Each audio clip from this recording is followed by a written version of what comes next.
Hello everyone, welcome to today's live Q&A. I'm back in the shed today and pleased to be welcomed with Nicki from West Country HR and West Country Jobs. Hello. And special guest today, Louise Jenner, Dream Job Coach. Welcome, Hi. Louise. Hello, lovely to be here. Pleasure to have you, my lovely. We're going to, I'll do a quick update on a couple points before we'll go headfirst into our employment special. Hopefully some great tips from both sides of the fences, employers and employees today. So just a quick one to highlight that the Eat Out to Help Out scheme is now up and running. So that's Monday to Wednesday. You can go and eat in at restaurants and get 50% off up to £10 per person. So it's a great scheme. Please go out and support your local businesses. You can search online which businesses are operating the scheme. Not everyone may have signed up for it, so it's worth a check before you head out to a restaurant just to make sure they have signed up. That's the main thing for this week. So without delay, I'll hand over to Louise, who's going to talk to us all things employment today. Welcome, Louise.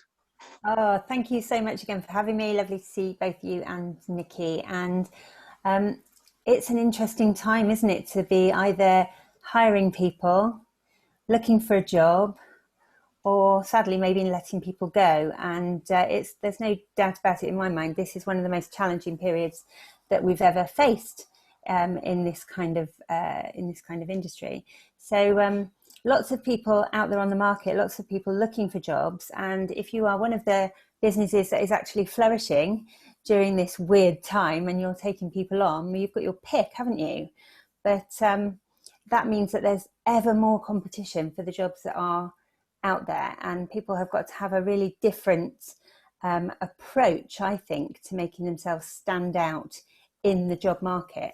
So my name's Louise Jenner. I'm known as the Dream Job Coach. That's for the work that I do, career coaching and helping people to make career changes, to get hired, to get their foot in the door where previously they've been having challenges with that. But I'm also known as the Dream Biz Coach, and that's with my other hat on, which is business coaching. And my background is in retail management, and I feel so much for all my retail colleagues these days, because it's always a tough game to be in, and it got tougher this year in 2020. So retail hospitality, you've been having a tough time, unless of course you're the supermarkets, when you've been absolutely having a boom time. And I've been looking at some of the companies that are hiring, and of course, no surprises here, Amazon are hiring, Hermes delivery drivers are hiring. How many cardboard boxes are you going to get delivered today? The supermarkets are hiring because nobody wants to go in them anymore. They want somebody else to go pick all their shopping so that they can click and collect. Gusto, the home delivery company, they're going to be creating 1,000 new jobs, I read. Lidl are going to be opening 25 new stores. Aldi are going to be taking on another 1,200 staff. And then there's a company called ARM Holdings, which is a tech company, as far as I can gather. And so talking about 575 new tech roles in order to meet their target in the UK. And in overall, programmers and software designers, those jobs are on the increase by about 6%. So there's loads of companies that are hiring, and that's the message that we really want to get across. And some of them are not in that list. Some of them might be somebody watching today might be thinking, yeah, I need somebody, but I just haven't got round to advertising that role yet. And of course, if that's the case, I want to be talking to Nicki and getting that advertised on West Country Jobs as soon as possible. But, for the candidates out there, I want you to think kind of outside of that box. Just because somebody doesn't have a job advertised yet doesn't mean there isn't a job there. Doesn't mean that you can't create a job. So I'll give you an example. Okay, I've got a client, a fantastic guy. He lived in London. He was living in London. He'd already bought a place down here. So don't boo at him for being one of those blow-ins. We can cope with them, can't we? Lovely guy and his partner. So they bought a house, but they couldn't move down because lockdown hit. So he Googled career coach Devon, because he was thinking, how on earth am I going to get a job in Devon in lockdown when all I've ever done is work for this big prestige brand in London? Who's going to want me in Devon in lockdown? So he signed up for a 3-month career coaching program with me. With a month to go and 1 session left in his program, he has been hired with a beautiful little bespoke leather company just outside Totnes. And the best part of this story for me is the fact that his part of his interview process took place in the River Dart. They went wild swimming together. So, don't think, things are changing, but not always for the bad. But I have to say, I wouldn't want to go wild swimming myself. But if that's part of your dream job image, then go for it, hey. And that's something that I would like to really get across as well, is that for a candidate, more important than ever before is to get really clear about what your dream job looks like. This attitude of, I want a job, I'll do anything, might sound like you're being proactive and flexible and all of that kind of stuff, but really it's just a bit wishy-washy and it's not going to cut the mustard. So if you want Nicki or any other recruiter to be able to help you and get on your side, you need to know what kind of job it is you want. And I would also say, not just what kind of job it is, but what kind of people you want to work with, what kind of place you want to work in. Ideally, have yourself a top 10 or a top 5 of dream companies that you would love to work with. And for goodness sake, let them know that you exist, because you might get an interview before they've even had chance to advertise the job. Isn't that right, Jamie? Isn't that what happened with you? Yeah. Positive story from our side of things was I was contacted a long time ago, just direct emailed someone saying, we've sort of seen you online. If you have any job openings, we'd love to work for you. And I just, at the time, we didn't have anything. But then months later, we sort of expanded and I had an opening. And I thought, I got emailed a while ago, didn't I, by somebody looking for a job who had a good application. And I went back to them and said, are you still looking? And they were. And they should be starting with us in a couple of months' time. So I think it highlights going direct for the job you want can be, even if there's not a job there, can be a great way to sort of get your foot in the door in the future. Well, look, we've all worked, haven't we, with people in our past careers. We've all worked with people who just didn't want to be there. I call them the mood hoovers. They walk in the office and all the oxygen leaves because they really don't want to be there. You go, what is the matter with her? Well, she just doesn't want to be here, does she? I mean, when I was a manager for a big retail company, I was already using this phrase dream job then to sack people. That's a bit weird, isn't it? But I would say, Jamie, if you were one of my team and you weren't enjoying the work that we were doing and you were getting yourself in trouble and maybe you were turning up late or just, sometimes you were having a bit of a duvet day and you were edging me down the line of performance management, I'd be saying, come on, Jamie, this isn't your dream job, is it? We've made a mistake here somewhere, haven't we? Either you or me.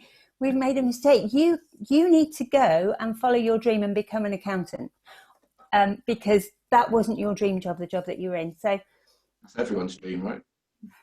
I think so. It's usually on the top of the list of my. I get some surprises. I'm working with an accountant at the moment. I made a little list actually of some of the kinds of people that I'm working with, and it's a real cross section. But yeah, accountants, NHS. Got teacher, other health professionals, sort of sports therapy, that kind of thing. I've got a solicitor, so I thought that when I started my business, having had this long career, 17 years with one company in retail management, and before that I was in hospitality, I thought I was going to attract clients from the retail and hospitality industries. But it couldn't be further from the truth, actually. I attract people from all kinds of industries. I've had all the scientists, I think, physics, biology, chemists. I was never any good at sciences when I was a child, when I was at school. But to be a career coach, I don't need to be an expert in the job that you do. What I can do is help you to go and be brilliant doing the job that you do in a company that's going to appreciate you and value you for what you do really well. So that's the difference. I don't need to know the ins and outs of your job. I'm not coaching you to do the job better. I'm coaching you to be able to go get hired. Whether that's through improving the look of your CV so that Nicki will read it, or your dream employer will read it, whether it's to improve your cover letter. Because, I mean, you guys, you know, you've both employed people as well. But, you know, back in the day when I was a manager, to get a cover letter that just said, you know, dear sir or madam, please find my CV enclosed. I'm interested in working for you. Please let me know if you've got any jobs. It's a bit tedious, isn't it? I'm sure we can do something Lazy, that's what it is, isn't it? It's It's lazy. It's but too easy nowadays, isn't it, to be able to do that? That's the thing. And people, like you say, don't think that CV is the first thing that someone's going to actually see about you. That is you. That's the first part of the process. You don't get that right, you're not going to get anywhere. Like you say, even if you are sending it in advance, it's still got to be spot on or something there to catch eye-catching. Absolutely. Even more so if you're sending it in advance. If you're doing an unsolicited approach, you know, a proactive approach to an organisation that's not even advertising, sending in something a bit dreary, you might get put on file, but you're not going to stay in their mind. You know, you need to have something a bit more creative on that cover letter. And one of my other top... I've seen some people in the modern world we're in, with video being so big, I've seen people actually send a short video introduction to make that sort of wow impression, you know. Like if you did a minute video saying why you want the job, why you want to work for them, that could put you at top of the pile quite easily. Ever so easily, because the thing is, and this is the really good thing about this show this morning, isn't it? This webinar, whether you're watching it live or whether you're watching it later on, just the fact that you're watching this is putting you ahead of the other candidates that are going for the jobs that you are going for, because you're going to get some really great top tips from Nicki from the HR side, from Jamie from the small business owners side, and from me, the coaching side. So you're already going to be ahead of the game, and anything you can do like that, you know, you can bet your bottom dollar nobody else is doing that. Yeah, if you're the one who puts a video in, I doubt that there's anybody else putting a video in on that particular opportunity. Of course, this video might get watched far and wide. It might go viral, and everybody might suddenly start applying for jobs with 1 minute videos. Who knows? It's a good idea, to be honest. If somebody sent me an attachment with them talking like this at a camera, I've done it before with, I'm sure they won't mind me saying, with tubers. That they did it. We did it with them. We asked everybody to record themselves at the camera, talking about the job and why they wanted it, and then obviously afterwards they had to put a piece of YouTube clip together to put that, you know, bring all that process together. So it was different stages, and it was really interesting. I loved it. So definitely recommend video content. And while I'm talking about it as a plug, they are looking for people, so look at tubers on Indeed. Oh, interesting. So I think one of the benefits of this whole pandemic period, where we've all been isolating and locked down and everything else, and Zoom, which is the software that we're using today, Zoom has become this household name all of a sudden. I mean, I've been coaching on Zoom for several years now, but what's happening is everybody is getting a little bit more confident on video calls. Yeah, whether you've been FaceTiming your family, Skyping, Zooming, whatever you've been doing, you've been getting a little bit more confident. You've been upskilling slightly. Now, if you're looking for a job right now, the chances are your interview is going to be on Zoom or Teams or whatever else it might be. But, you know, it's going to be on video. So getting really confident, making sure that you've got your camera angle right, making sure that you've thought about your background, you know, all of that kind of stuff, and the lighting so that people can actually see you. Those are really key tips actually for not only the candidates, but also for the company. You know, it's a two-way street, this. interviewing game, it's as much as the candidate figuring out whether you're the right company for them as it is about the company figuring out whether the candidate is right for the business.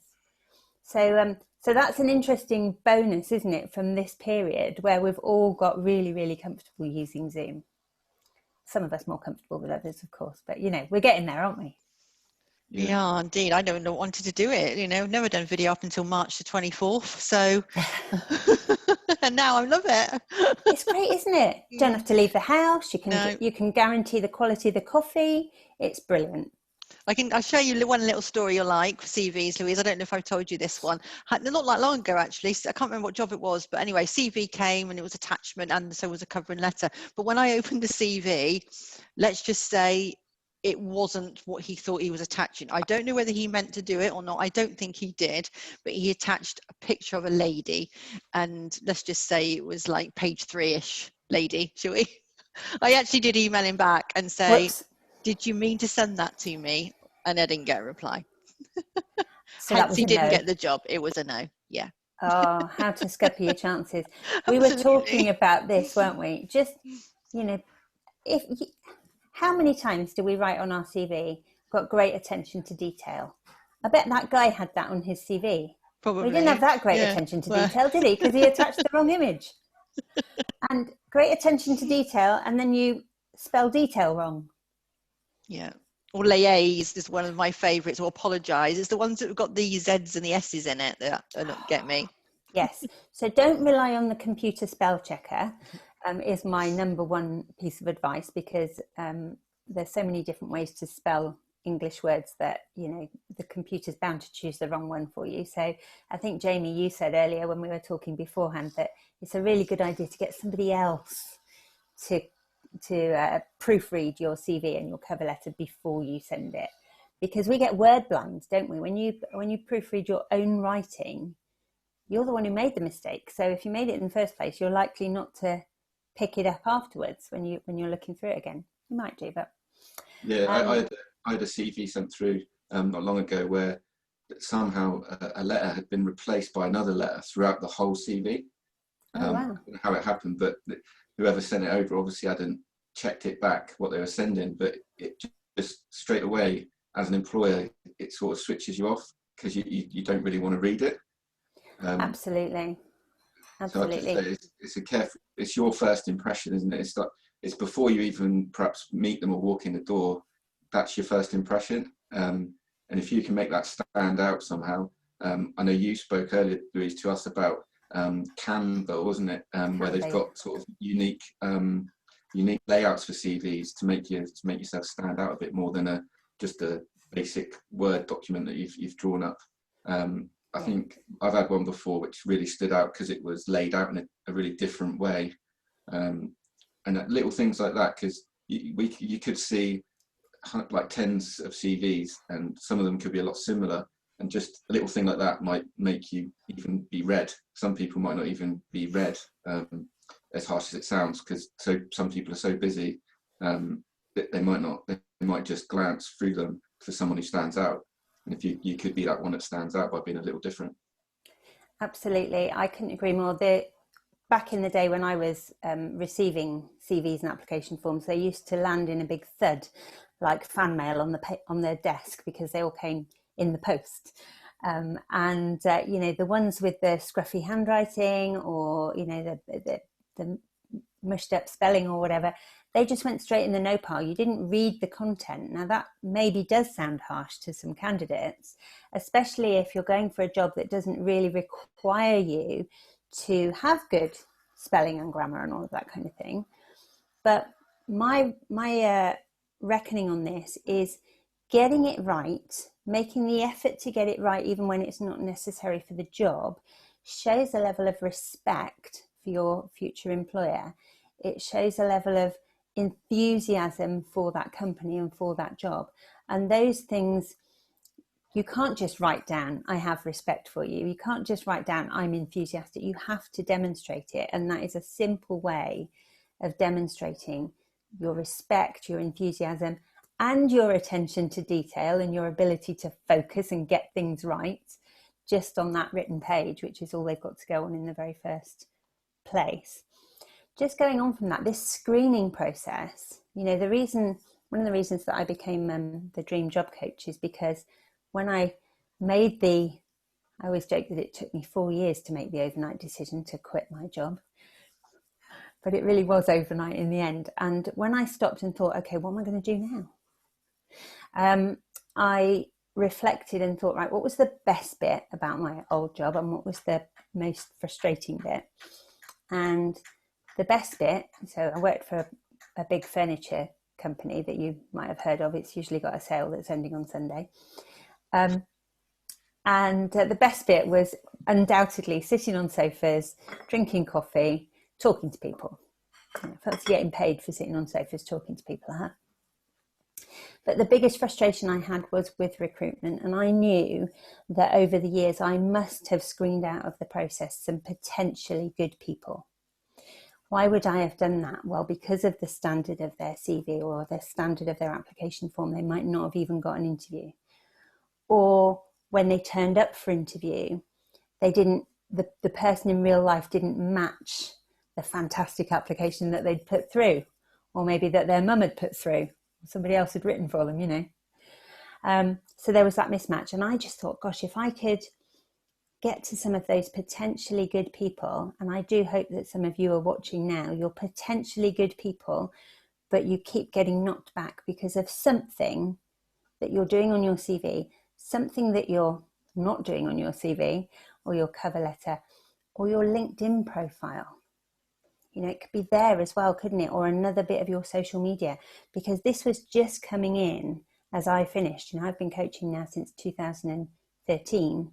So back then, this sort of screening using Google and using social media profiles to screen as well was just coming in, but very common now. So you must have it so that you're consistent on your paper applications, on your CVs, your application forms, on your online profiles, particularly LinkedIn, and then consistent as well going through into your interview skill. And I reckon that if I could help people to make some of those small changes on their application online or in person, I could skyrocket their chances of getting hired. And I wanted to get to those potentially good people that kept getting knocked back. And I have another example of this from earlier this year. This guy didn't need a full career coaching program with me. He knew exactly what his dream job was.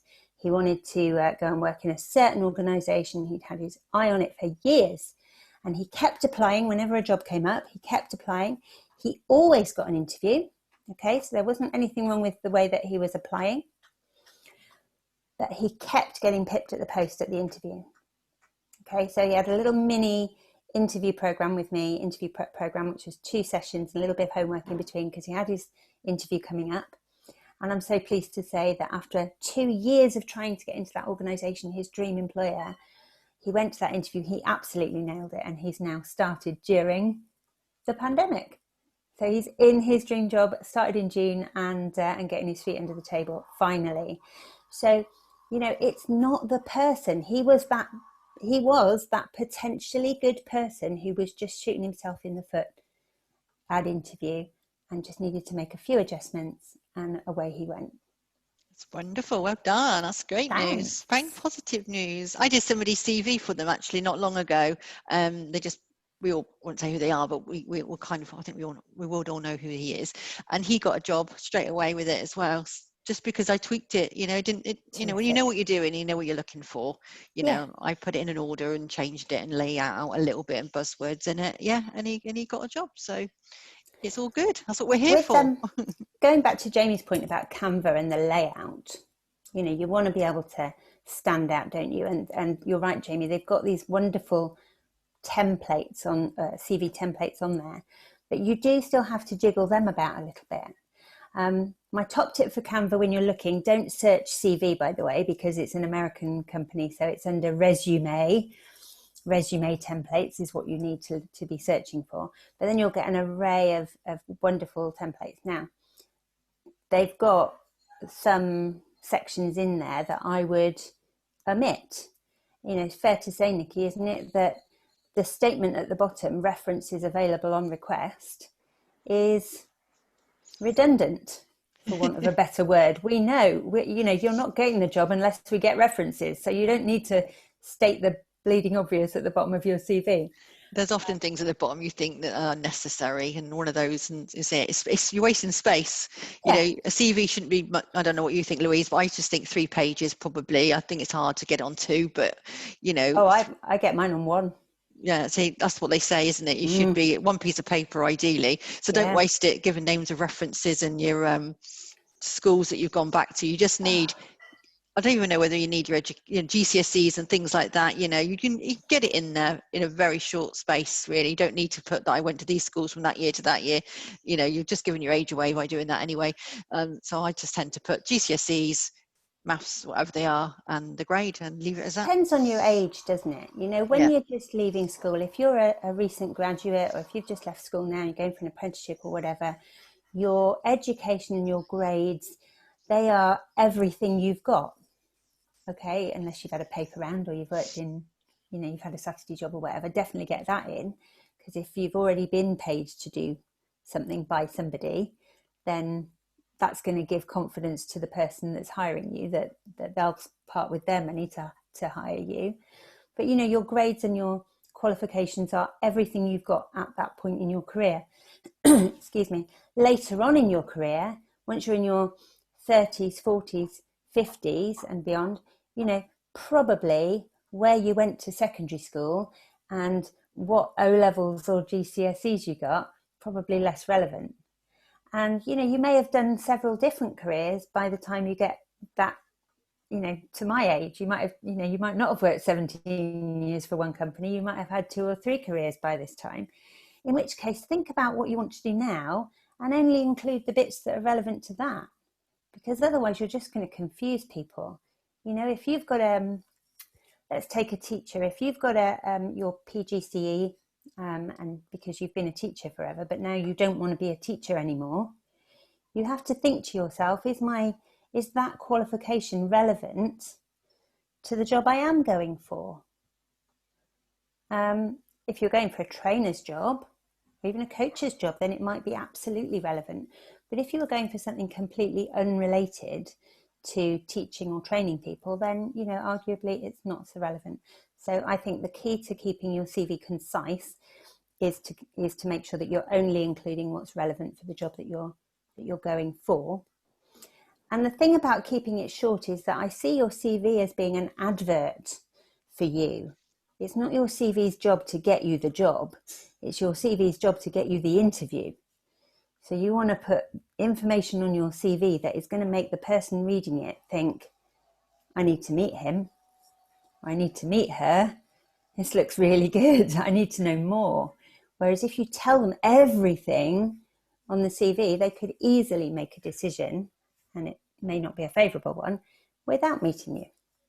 Got a question on Facebook. I don't know whether you want to answer it, Louise, or if not, I might be able to. But someone's asked, what are our thoughts on computer-generated SIFs? So I'm assuming the automated search SIFs. I don't know whether you're familiar with it or it's.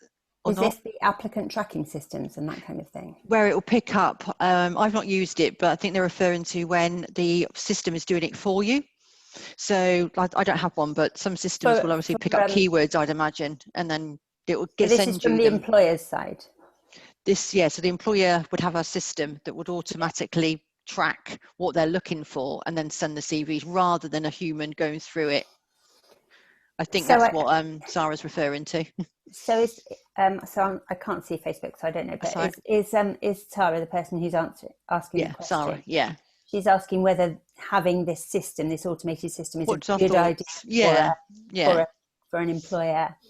So my gut feeling is that I wouldn't want to do it that way if it was me. And I did work in a big organisation, and we did have a lot of applications coming through.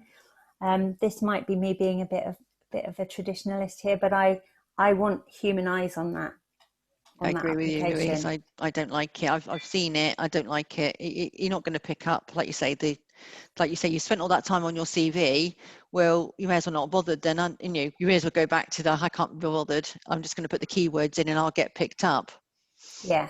So from what I understand, and I've read quite a lot about these systems from my guru in the States. I think they're really popular over there, and I can absolutely understand why a multinational or a huge company would want to use that to streamline their recruitment systems. But yeah, you're talking about keywords. You're talking about a computer making a decision about whether a human being should meet a human being. And I'll tell you who my guru is. She's called Liz Ryan, and she runs this organization called the Human Workplace. And she says, forget B2B, business to business, forget B2C, business to consumer. She said, let's get back to H to H, human to human. Yeah, because whether you're a business selling to a business, you're not, are you? It's not your shop front that's selling. It's not your business card that's selling. It's you, the person. And I think it's the same with hiring, because you candidates, as much as you might not like to think of yourselves like this, but you are selling yourself to that employer. People say to me, how come you can do career coaching and business coaching? Well, actually, in my mind, the process is very, very similar. If you are a candidate looking to get employed by somebody who's going to pay you a big salary to work there forever, yeah, that is the same process with a few different words, a few different bits of jargon, as a business owner selling a service or a product to a client. Yeah, so the process is we have to sell ourselves. We have to show what's in it for that other person to part with their hard-earned cash, either to hire us or to buy from us. Yeah, I think just to go back on Sarah's point, I suppose that does highlight something that's out there that employees might need to be aware of, is that if there is these automated systems filtering CVs, it's not going to hurt to make sure you've perhaps got some keywords from their advertisement in your CV or in your covering letter, just to cover that base as well. Another thing to make sure you're doing, just to avoid maybe not being picked up by the computer if that's a system they've chose to use. And to be fair, even the human being who's looking at those application forms, they might have their job description beside them, and they might be doing a ticking exercise through your CV to see whether you've matched what they're looking for. So it is a really good idea to use the keywords from the job description in your CV, whichever format it's taking, and absolutely to be aware, because working with me, you would take a very proactive approach to getting hired. Some people will come to me and they'll say, oh, I've used recruitment agents in the past, haven't had any success or whatever. But that's because, as we know, not all recruitment agents are made equal. And we have a special one in the room today. Absolutely. But if you are, and I would recommend that you have the right recruitment agent in your toolbox, if you like, in your dream team of people that are helping you to get hired. There is absolutely a space for the right recruitment agent. You need to know what they are using, what software they are using. And it may well be, I've had people go off to their recruiter with their beautifully formatted CV only to be told that they need it black and white because it's going through this process, this applicant tracking system. So it's a good idea to have your beautifully formatted CV to be able to send direct to employers or to be able to go in and impress your recruitment agent with, but also to have a plain black and white version that will go through that system and not get thrown out by the computer, because we don't want a computer says no situation, do we? Just to add from the employer's point of view, if I was now going back into the job market and thought I need to use a recruiter, I would inquire as to what relationship they have with the employers. So what is this recruiter going to get out of it? What are they charging the employer? Because if their fees are massive, that could not get you the job, to be honest. It can put people off you could be an amazing candidate, but an employer might want to not take like a £10,000 fee hit to get you in.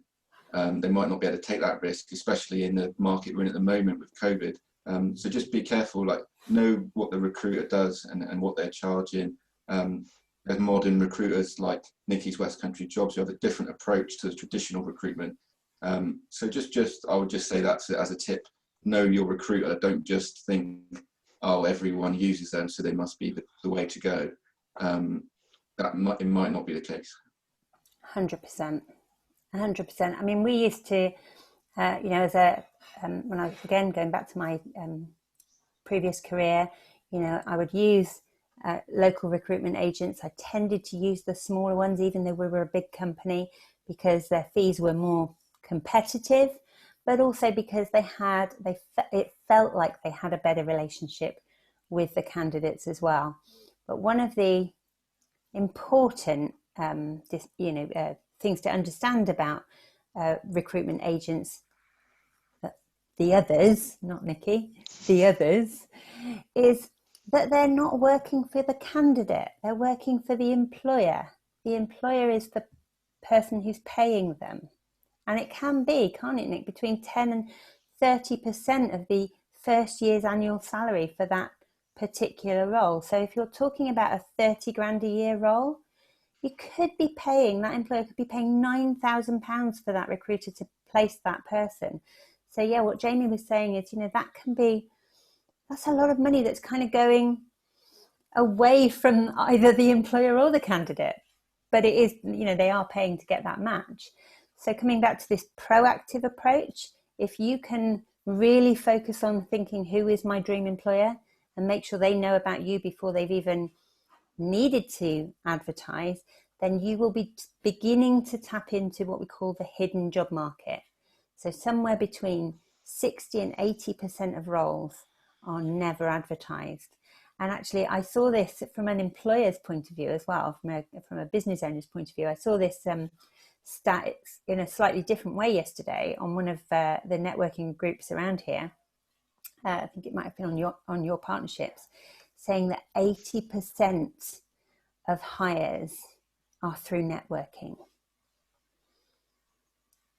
80% of hires are through networking. So, as a business owner, where are you spending your advertising budget? Are you spending it on adverts and hoping that somebody will see it? Or are you spending it actually getting to know people? Because we would much rather do business with people we know, people we like and people we trust, wouldn't we? Than just somebody who's got a flash advert on the side of the bus. Yeah, I think that goes back to the I wouldn't say it's the old way, but people used to, refer people all the time, didn't they, to jobs that you say, somebody you say HR, for example, for me, somebody, if I was looking for work, we might say, well, Nicki's a great HR manager, I would recommend her. And the recommendation is always something I would go with, not necessarily get the job, but I certainly probably would interview somebody if Jamie was to say to me, oh, he knows somebody who's a really good HR manager, or do you know what I mean, or is a really good PA or something for somebody, because I've made relationships with those people for long enough now to trust that they would give me good advice. So I totally get that, Louise, totally. Yeah, I think it's it's something that's so easy to overlook, but you have to network to get work. There you go. Bit of another one. Yeah, another one in there. For you. Louise, that could be another sort of outside the box tip, I suppose, because a lot of people who are job searching may not consider like attending an online networking meeting or something called. Yeah. I think so. I don't know if this is a good time for me to have a little bit of a plug of my Facebook group, which is Your Dream Job Club. Nicki is in there as an expert member, and until now it's been really for the people that I've worked with in the past and the people that I'm working for right now. But I'm opening it up to you if you are looking for work, if you are looking to make a career change, if you've been made redundant or whatever, then you are welcome to ask to join. It is a private group. You can't see the posts or anything, so it's a nice confidential space. But getting on there and telling people what it is that you're looking for. You don't know who knows someone who needs what you do. And that is the same whether you're a business person trying to get your product or your service out there, or if you're a candidate who's looking for a job. So do you see again there where these parallels are between my career and business coaching? You never know who knows someone who needs you. So we used to talk about, it could be the person that you get stuck with in a lift, and that's where the elevator pitch came from. Could be somebody that you stood next to in the coffee queue, except you're 2 meters apart now, so unlikely to maybe strike up a conversation with a stranger like that. But these online networking platforms, it's called a social network or a professional network for that reason. You're supposed to network, and LinkedIn, out of all of them, is the one where you are expected to talk about your professional life. Yeah, so you can do it on Facebook, and I have my group on Facebook because there's just, it's easier, isn't it? And I want it to be nice and informal and chatty and not too stuffy and all of that. But on Facebook, if you're spending time on Facebook, you are going to spend time looking at your mates' wedding pictures or baby photos or all of that kind of stuff, and seeing what they've had for breakfast. But on LinkedIn, you're going to be expected to talk about your professional life. And did you know the mission statement of LinkedIn is helping each other get ahead? So everything on LinkedIn is designed to help you get ahead in your career or get ahead in your business. Coming back to the whole referral thing and recommendations, please make use of recommendations and endorsements on LinkedIn. Imagine that you are a candidate and you've made the last 2 or 3 in the shortlist. You're going to get interviewed. Who are they going to interview? So on paper, all these candidates look really similar. They've got similar qualifications, similar experience, all of that. So what the recruiter then does, or the employer then does, is they go on LinkedIn and compare your profiles. Now, if one of those candidates has got, 5, 10 recommendations from previous employers, co-workers, customers, and the others haven't got any, which one do you think is going to go to the top of the list to be interviewed? And there's a top tip for the employers watching as well. When you're screening the hundreds of applications that you may get for a job at the moment, use LinkedIn to do some screening and see, what you can glean about your candidates from LinkedIn. Because it's not just what we say about ourselves that counts. It's what other people say about us. Yeah, I agree with you. LinkedIn is a very powerful tool, and it was created, I don't know when, back in the day, for that very purpose. That's what LinkedIn was. It was a CV system, I suppose, where people are looking for work, and that was what it was designed to be. Obviously, it's evolved over the years now, but it still has that tool and that function in it to use. And I use that for my recruitment because, putting an advert on Indeed or Total Jobs or Read or whatever you want to do is obviously what people tend to want to do, but there may be somebody out there that you want to attract that more as a passive person who's not looking for work, but actually, I've done this quite a few times, contacted them and saying, I've seen you on LinkedIn, I like people who are active, my client's are you looking for a change in job as well? And then you can attract somebody that way. I've had that many times where somebody's like, that job would be perfect for me, because they're not looking, they're not going to see it, because they're quite comfortable where they are. So they're not actively searching, but it doesn't mean that they're not tempted to jump into like for me, if it was a HR advisor role and I was at that level and somebody's saying to me, Nicki, has HR manager's role coming up in this company, I think you'd be really good at it. Would you want to make that leap? I'm like, yeah, absolutely. So I think LinkedIn is a great tool, and I'm certainly using that. That's what hopefully makes West Country Jobs slightly different, is I'm looking for people on there because I want to be able to see what people are posting, what they're talking about. Are they active? Do they really passionate about what they're doing? Rather than just sitting there seeing a job on Indeed and just pressing the apply button, which automatically just sends a CV to me, which hasn't got a covering letter attached to it. So totally agree with you, Louise, on LinkedIn. I think is the first place they should go. And I think for any candidates watching this webinar, think to yourself, okay, if Nicki was to fall over my profile on LinkedIn today, if she had my dream job and she was to fall over my profile on LinkedIn, would she be impressed? What would she see? Would I even stand out as somebody that was looking for that kind of role? Yeah. And if the answer's aren't yes, yes, yes to all of that, then you've got some work to do. And I don't want to, I probably shouldn't keep plugging, should I? But I do offer LinkedIn tutorials. So you can have a one-to-one LinkedIn tutorial with me. It doesn't need to be a full career coaching program, to just elevate your profile on LinkedIn, so that when a recruiter or Nicki or an employer is looking through, they're going to find you for the right reasons, and hopefully get in contact to ask you whether you might be interested in your dream job. Yeah, and I think from an employer point of view, LinkedIn is becoming massive for business to business sales. People are really pushing it now. And if I was looking at somebody perhaps for like a management role, and I saw they were active on LinkedIn, for us, they'd say they were talking loads about Xero, which we use as our main software. And we saw that, and we saw they were sort of actively pushing themselves on LinkedIn. I mean, if someone was doing like videos on LinkedIn, I mean, it would look so impressive for us. So I think that's, if you could also check out the employer's social media and what do they put on social media. You could line it up months in advance, you know, and tie into their values with what you're posting. And then when they check out your social media, they're going to be looking at what they put on social media as well. And they'll be like, wow, they're really aligned with how we are thinking, what message we want to put out. And I think that would be like really powerful. I would endorse that completely. There's something to be said, not for being some kind of creepy super fan, but just for engaging with your dream employers on their social media, because there is somebody in your dream employer's organization who is responsible for social media. Okay.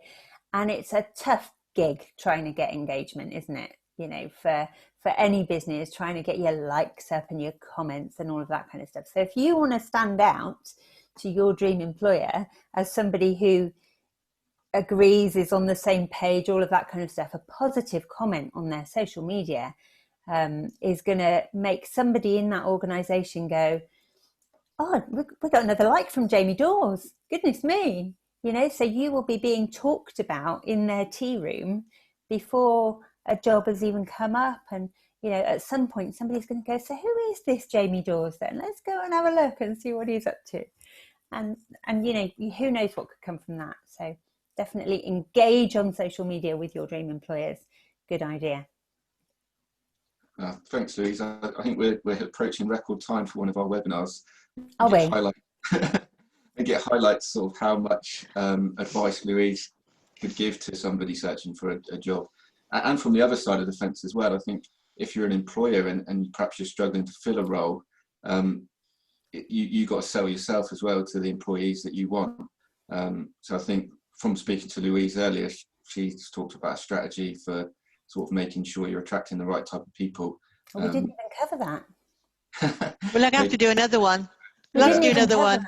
We'll have to do more. And something else that just popped in my mind, which all employers and candidates should be aware of as well, is Glassdoor. Oh yeah. You know, Glassdoor.com is like the TripAdvisor for employers. Yeah. So except that the reviews on there are anonymous. So if you're researching who your dream employer might be, then you would definitely want to stop off at Glassdoor so that you can see what their existing and previous employees have said.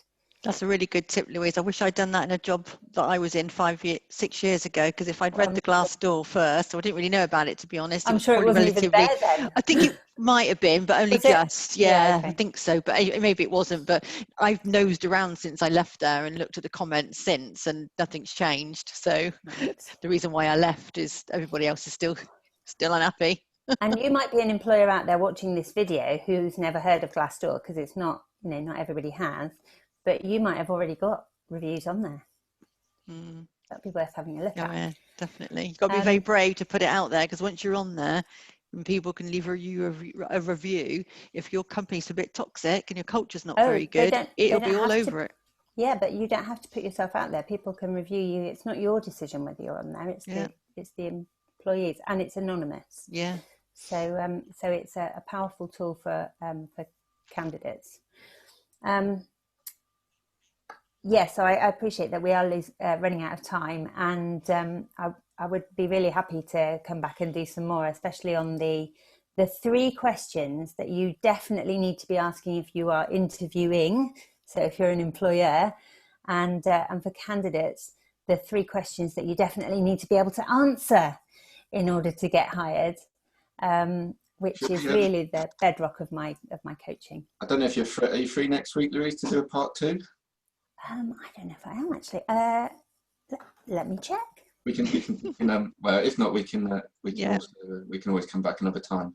Also, what I was going to add is if anybody else who is listening or watching wants to join, Jamie and I, we're going to run them, I think, monthly, aren't we, Jamie? Unless we get quite a lot of, we've gone from boring furlough and budget updates, and if there's something that's going to come up, then me and Jamie will obviously update everybody. But I think we've sort of had a chat about this, and we quite like the idea of keep doing this, promoting other businesses that we know that that will do what they showcasing what they do, and just talking about what's in the papers in the domain every week or every month, whatever it is. So if there's anybody else out there that wants to join us, do let us know. There's lots of other areas that we can talk about. Can see a certain young lady called Hazel's watching, and I think an SEO talk would be pretty interesting for people to understand how to look after their SEO on their website. I think Hazel would be brilliant. I don't know whether you're going to like this. She's going to hate me, but anyway, let's Hazel, do you want to join us? Let us know, all right? So can I just say for anybody, the candidates that are watching or whatever, there's a load of resources as well on my website. So louisejenner.com. There's a blog. I've written a blog recently about how to progress your career while you're on furlough. There's a LinkedIn article about, is there life after redundancy? So lots of free resources and low-cost resources on my website, including a little ebook that you can get on Amazon. And the other thing is, if you feel like you would like some one-to-one coaching, then we can start that process with a free career clarity session. But all the details are there on my website. Thanks, Louise. After we're finished, if you could put all the links to the group you mentioned and obviously your website info in the comments, that would be great for everyone to pick up. Will do. Yeah. We haven't really had time to pass over to Nicki today, but is there anything you wanted to add quickly from the recruitment point of view, Nicki, with your West Country Jobs hat on? No, I had planned on sort of interacting with Louise anyway, to be honest, throughout. But the only thing, she's plugged me, so thanks very much. It's just that my other business is about to start, called West Country Jobs. I think Louise and both of you sort of explained it very well, which is great, because you can never explain your own thing can you? You've got to get somebody else to do it for you. So yeah, westcountryjobs.co.uk is a new business of mine for recruitment, unlike the usual high street agency where we work closely with our clients to work with them to find them the right candidate. I've already got a handful of HR people, a couple of accountants, people I already have got on my list who I've already interviewed, who hopefully want to find a job soon, but I've already got really good people. I'm just waiting now to get the jobs coming in so that I can put them with the right company.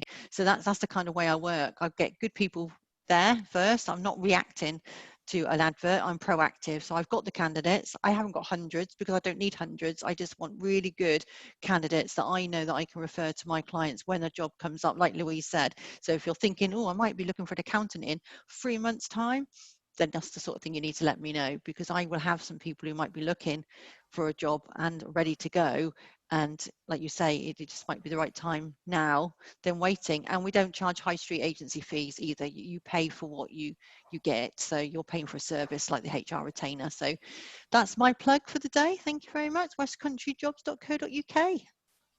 Thanks, Nicki, and a big thanks to Louise for joining us today. I think it's been very informative, and I think we might do a quick blog post or something just to summarise all the main points that have been picked up, so someone can refer back to that.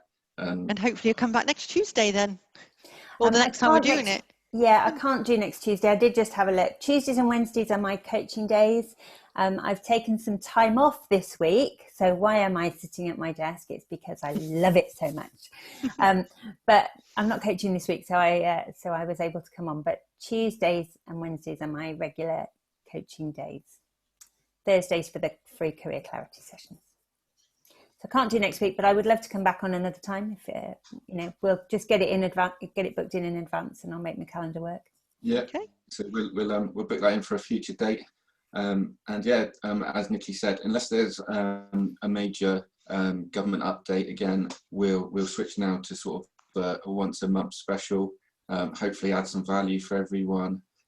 Cover some business topics which tend to pop up for me and Nicki speaking to business people. SEO is a great one that Nicki pointed out, so hopefully Hazel will be available to do a session on that in the coming months.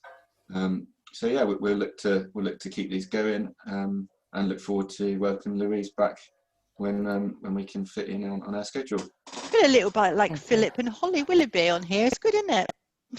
You are. Yeah. You're the brunette Holly. I wish. Yeah, we've got a little this morning show going on. Danny Newton Abbott. Who'd have thought? Fantastic. Thanks, Louise. And Nicki, are you going to come and be my guest on the Dream Job Chat on Monday the 17th? Yes, you've got to poke me because I had a bit of a dilemma. Sorry, nobody needs to know my dilemma last night, but you know what my dilemma was last night. I do. I hope that's all fine. Yeah, I think so. Oh, good. Poor doggy, not very well.